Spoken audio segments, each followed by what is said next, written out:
En este vídeo trabajamos el primer problema del examen de junio de 2017. En esta ocasión se trata de un proceso acoplado, concretamente de un proceso termoeléctrico, como se deduce directamente de las condiciones del enunciado.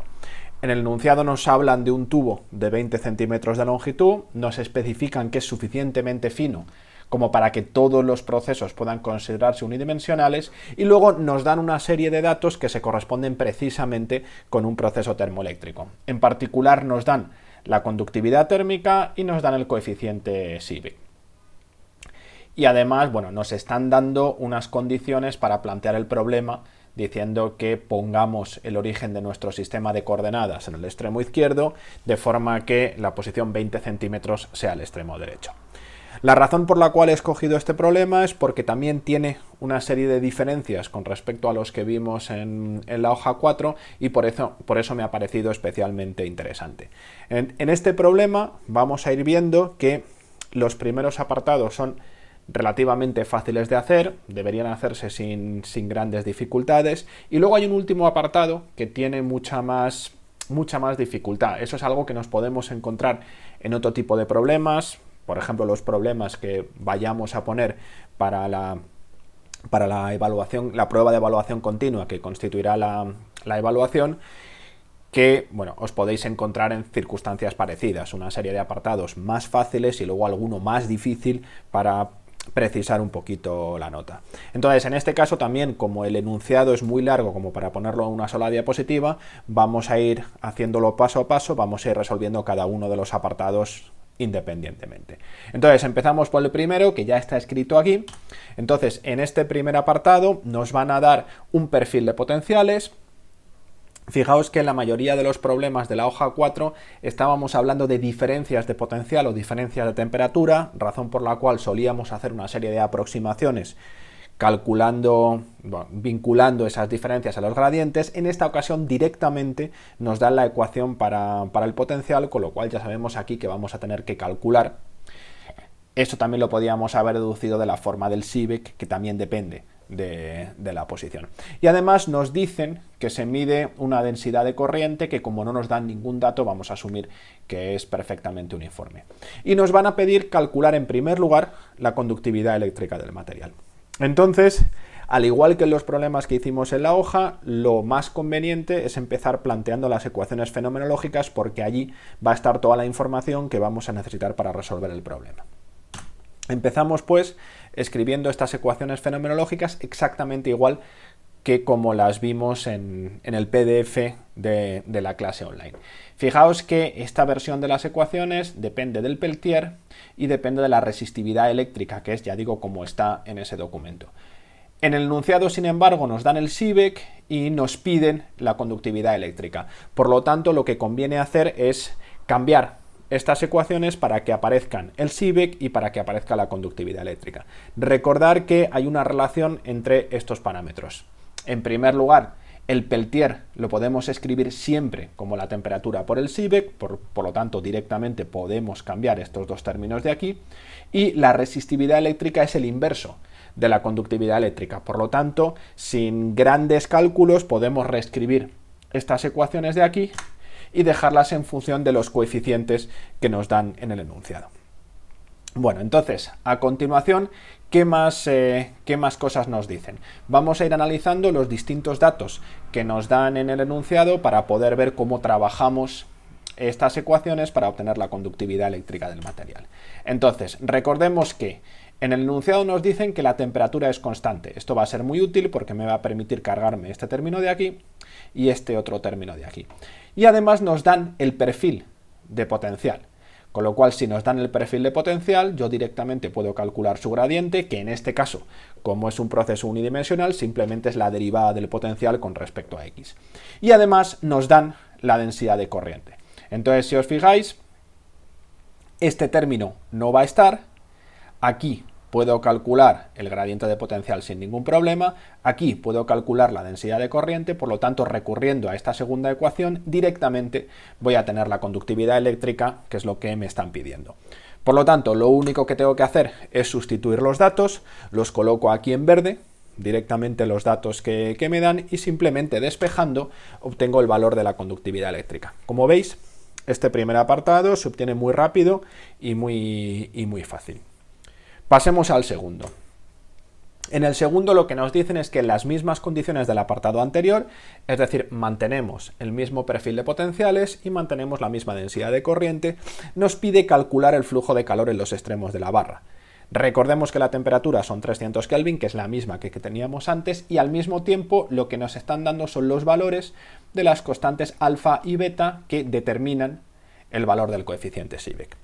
Por lo tanto, el procedimiento para resolver este apartado va a ser el mismo que antes. Vamos a escribir las ecuaciones fenomenológicas, ya las escribo en función del Seebeck y de la conductividad eléctrica, que son estas dos de aquí, y vamos a analizar qué es lo que necesitamos para calcular el flujo de calor. Entonces, fijaos que en esta expresión de aquí, yo tengo la conductividad térmica, tengo el Seebeck porque me dan todos los detalles, tengo la temperatura, tengo la densidad de corriente porque ya me la daban en el apartado anterior, por lo tanto directamente aplicando la primera ecuación voy a obtener el flujo de calor, que es lo que me estaban pidiendo. Fijaos que aún más, dado que me dicen que la temperatura es constante, este primer término desaparece, o sea que ni siquiera necesito hacer uso de la conductividad térmica.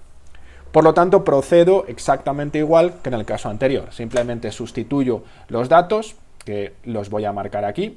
Alfa es menos 10 elevado a menos 4, beta es 10 elevado a menos 5, la temperatura es 300 y este es el Seebeck. Lo sustituyo directamente en esta ecuación. Pongo en verde los datos que he puesto y fijaos que aquí lo que me va a salir es un flujo de calor que depende explícitamente de la posición.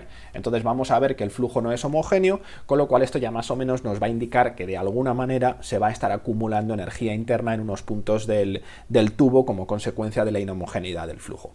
En cualquier caso, recordemos que nos están pidiendo el flujo de calor en los dos extremos, entonces recordar que un extremo está en x igual a 0 y el otro, que está puesto en centímetros para despistar, siempre recordar pasarlo al sistema internacional porque el resto de las magnitudes, por ejemplo esta de aquí, se están dando en el sistema internacional, o sea en metros. Simplemente sustituyendo estos datos, lo que tengo es que el flujo de calor en x igual a 0 es 3 vatios metro cuadrado y segundo y el flujo de calor en x igual a 0.2 es menos 3 vatios metro cuadrado y segundo. Entonces, para tener claro lo que está pasando, recordar la interpretación que tienen los signos. Aquí el signo simplemente nos va a indicar el sentido del vector, puesto que la dirección tiene que ser en el eje X porque no hay otro sentido de variación. Entonces, por ejemplo, si aprovechamos este recuadro de aquí para dibujar el tubo cilíndrico, en el extremo x igual a 0, el flujo de calor es positivo, luego va hacia la derecha, por aquí está entrando calor, y en el extremo 0,2, que sería este de aquí, el flujo de calor es negativo, con lo cual va hacia la izquierda. Por lo tanto, lo que tenemos es que si esto de aquí es el tubo que representa nuestro sistema, tenemos una energía térmica entrando por aquí y tenemos otra energía térmica entrando por aquí, como consecuencia de el perfil de potenciales, este gradiente de potencial que estamos introduciendo. Por lo tanto, esto nos ilustra muy bien los acoplos que hay entre la conducción del calor y la conducción eléctrica, y ya más o menos nos vamos haciendo una idea de qué es lo que está ocurriendo en el sistema. Entonces, ya con esta idea en la cabeza, vamos a pasar al siguiente apartado, que va a ser un poquito más sencillo de resolver una vez hecho este breve análisis. Nos dicen lo siguiente: si en esta situación se deja evolucionar libremente la barra sin fijar la temperatura, nos preguntan si permanecerá constante o evolucionará hacia un perfil diferente, y nos piden justificar la respuesta. Esta es una forma de preguntar si el sistema, en las condiciones que tenemos con anterioridad, es decir, una temperatura homogénea de 300 Kelvin y una densidad de corriente de 10 elevado a 3 amperios metro cuadrado, va a estar en un estado estacionario o va a ir cambiando con el tiempo. Entonces, ¿cuál es la mejor forma de abordar este problema? Hay varias formas, hay varios modos de hacerlo. Recordar que el estado estacionario tiene que ser aquel que hace que todas las magnitudes termodinámicas permanezcan constantes en el tiempo. En este caso, la magnitud termodinámica más fácil de calcular es la densidad de energía interna, porque tenemos específicamente la ecuación de balance y podríamos plantearlo específicamente. Entonces, en esta ecuación de balance para la energía interna va a haber dos términos, uno procedente de la disipación del efecto Joule, o sea, la densidad de corriente por el gradiente de potencial, cambiado de signo, y otro correspondiente al flujo de calor, que va a ser menos la divergencia del flujo de calor. Entonces, ¿qué tenemos aquí? Bueno, aquí el término correspondiente a Joule, como es habitual, va a calentar, y luego además tenemos una evaluación de lo que hace el flujo de calor. Entonces, recordar lo que hemos visto antes. Antes hemos visto que si esto de aquí era mi tubo, el calor estaba entrando por la izquierda y estaba entrando por la derecha. Por lo tanto, si entra calor todo el rato y además tenemos una disipación como consecuencia del efecto Joule, es bastante evidente que el sistema, al evolucionar, se va a calentar. Porque, por lo menos en este instante de tiempo, lo que tenemos es que está entrando calor, está entrando energía interna por todas partes. Por lo tanto, sin hacer más análisis y sin necesidad de calcular necesariamente todos y cada uno de los términos de la ecuación diferencial, con estos datos de aquí, que el calor por la izquierda entra a 3 vatios metro cuadrado y segundo y el calor por la derecha entra también a 3 vatios metro cuadrado y segundo, la única conclusión posible es que el sistema se va a calentar, que la temperatura va a aumentar y que la energía interna va a aumentar. Por lo tanto, en estas condiciones no podemos estar en un estado estacionario. ¿Qué pasará? Bueno, si nosotros, por ejemplo, lo que hacemos es controlar que la densidad de corriente permanece a estos 1000 amperios metro cuadrado y controlamos también el perfil de potencial, pues eso seguirá evolucionando hasta obtener un perfil de temperaturas que alcance un estado estacionario. De todas maneras, eso no nos lo están pidiendo en el problema, por lo tanto, tampoco necesitamos trabajarlo mucho más.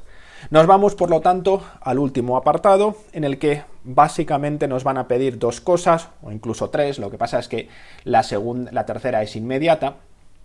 Nos piden plantear la ecuación de balance para la energía interna, ahora sí, en función de la densidad de corriente, y nos van a preguntar cómo sería el perfil de temperaturas en el estado estacionario. Es decir, que más o menos, en lugar de pedirnos toda la evolución temporal, tal y como la he descrito antes, nos van a pedir exclusivamente lo que ocurre a tiempos muy largos, que es este estado estacionario. Para ello nos dicen que efectivamente mantenemos la densidad de corriente igual a 10 elevado a 3 amperios metro cuadrado, y además nos están dando un dato, que es que en el extremo izquierdo, en este de aquí, la temperatura se mantiene a 300 Kelvin y además nos van a preguntar por la temperatura en el otro extremo. Es decir, que en estas condiciones, en lugar de mantener la temperatura toda la barra en 300 Kelvin, solamente la mantenemos en el extremo izquierdo. Vamos a ver dentro de un rato que, a pesar de que éramos 3 personas viendo el examen y redactando el examen, y a pesar de que las 3 teníamos muy claro qué es lo que estábamos preguntando y por qué, resulta que a las 3 se nos olvidó dar un pequeño detalle en el enunciado que es importante para poder resolver el problema y hubo que aclararlo en el aula. De todas maneras, no me adelanto a acontecimientos, esto está escrito tal y como se escribió el examen y vamos a ir viendo paso a paso qué es lo que ocurre. En primer lugar, vamos a plantear la ecuación de balance y entonces, en general, tal y como está en los apuntes, para un proceso de termoelectricidad, esta es la ecuación general para el balance de energía interna, donde tenemos la conductividad térmica, tenemos la resistividad, tenemos el gradiente a temperatura constante del Peltier y tenemos el Peltier partido por la temperatura y la derivada del Peltier con respecto a la temperatura. Entonces, ahora vamos a analizar cuáles de estos términos están presentes en nuestro problema. Para ello, recordemos que el Peltier lo podemos escribir como la temperatura por el Seebeck y que tenemos una expresión para el Seebeck que la introducimos aquí. Por lo tanto, a partir de aquí podemos calcular tanto este término de aquí, el Peltier, el que corresponde con el efecto Thomson, como este otro término de aquí, que es el que se corresponde con el efecto Peltier. Entonces, simplemente haciendo los cálculos, vemos que el gradiente del Peltier a temperatura constante, o lo que es lo mismo, la parcial del Peltier con respecto a X, este por alfa, y este término de aquí es idénticamente nulo porque dividir por la temperatura es lo mismo que derivar con respecto a la temperatura. Por lo tanto, no hay efecto Thomson y los únicos que nos quedan, los únicos 3 términos que nos quedan en esta ecuación son estos de aquí. Por lo tanto, esta es la forma general de nuestra ecuación de balance. Veis que como consecuencia del acoplo y como consecuencia de que el Peltier depende de la posición, me aparece este término de aquí. Entonces ahora, a continuación, vamos a sustituir los datos y vamos a estudiar qué ecuación tendríamos que resolver para obtener el estado estacionario. Entonces, primero, sustituyendo los datos, simplemente poniendo todos los datos del enunciado, no los vuelvo a escribir aquí, nuestra ecuación diferencial se va a quedar escrita de esta forma. Entonces, esto nos daría la evolución temporal. Bueno, si dispusiéramos de los datos del calor específico y la densidad, pues obtendríamos una ecuación diferencial cerrada para la temperatura que podríamos resolver.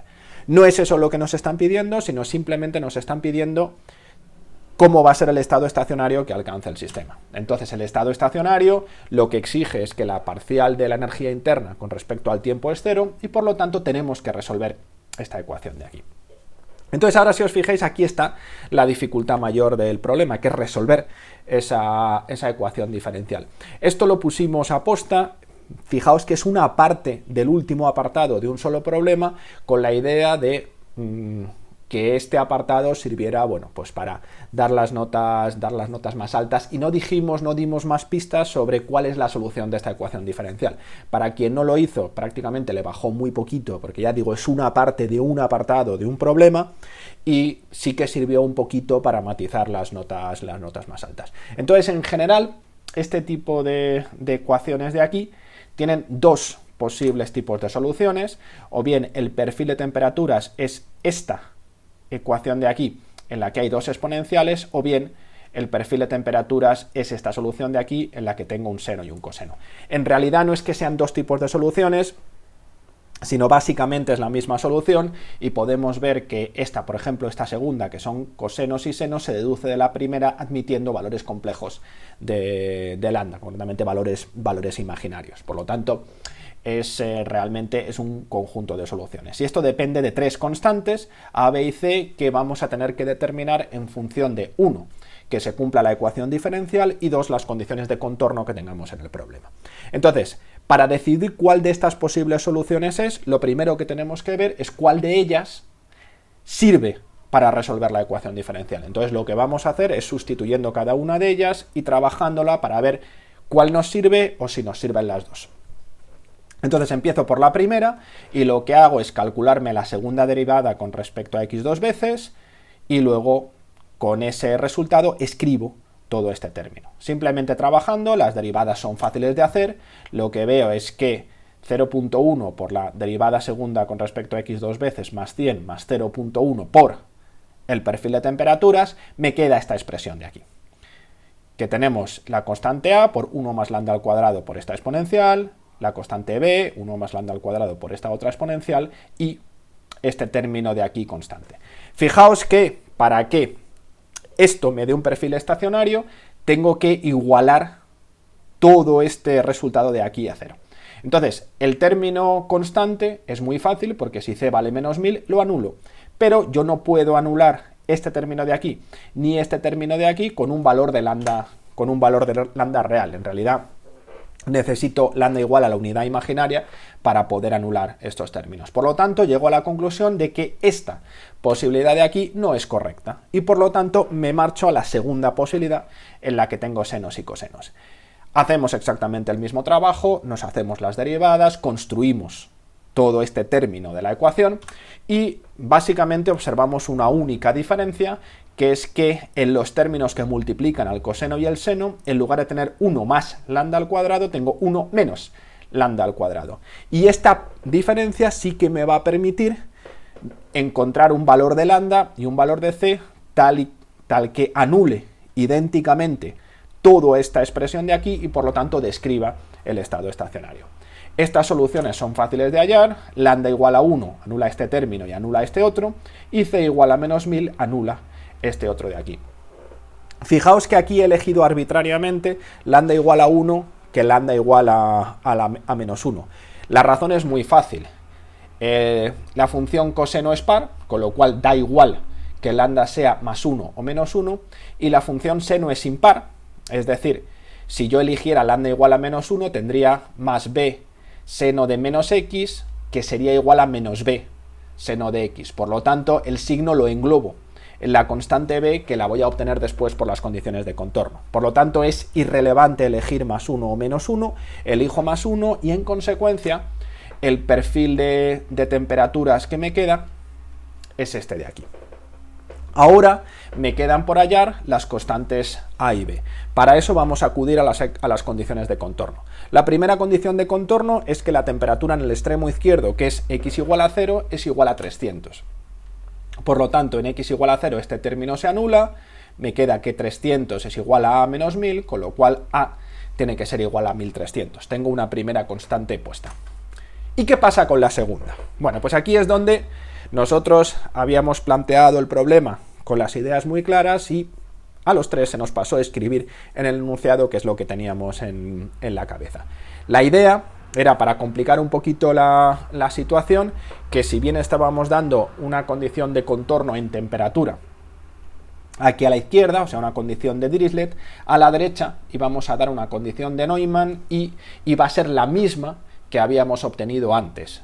Recordar que antes teníamos un flujo de calor que entraba aquí a 3 vatios metro cuadrado y segundo, pues esa es la idea que teníamos. Sin embargo, se nos pasó escribirlo en el enunciado. Entonces ahora, ya digo, lo tuvimos que aclarar en su momento en el aula para que no hubiera problemas, y ahora, pues lo que estamos haciendo es introducir esta ecuación para el flujo de calor.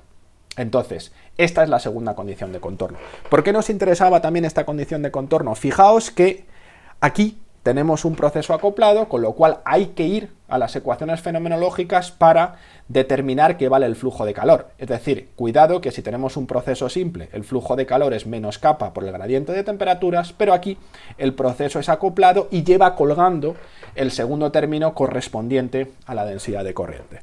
Entonces, sustituyendo todos los datos, lo que tenemos es que el flujo de calor como una expresión en X es toda esta expresión de aquí, y por lo tanto, sustituyendo el valor en 0.2, ponemos aquí todos los valores de 0.2, lo que tenemos que hacer es resolver esta ecuación de aquí.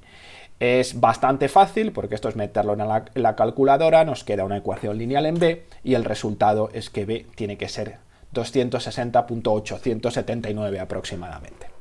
Entonces, una vez que hemos hecho este cálculo, ya podemos solucionarlo, podemos representarlo aquí y por lo tanto obtener nuestro perfil de temperaturas que tiene esta forma. Y finalmente, el último apartado que nos pedían era simplemente evaluar la temperatura en el otro extremo de la barra, lo evaluamos en 0.2 y este es el resultado que obtenemos.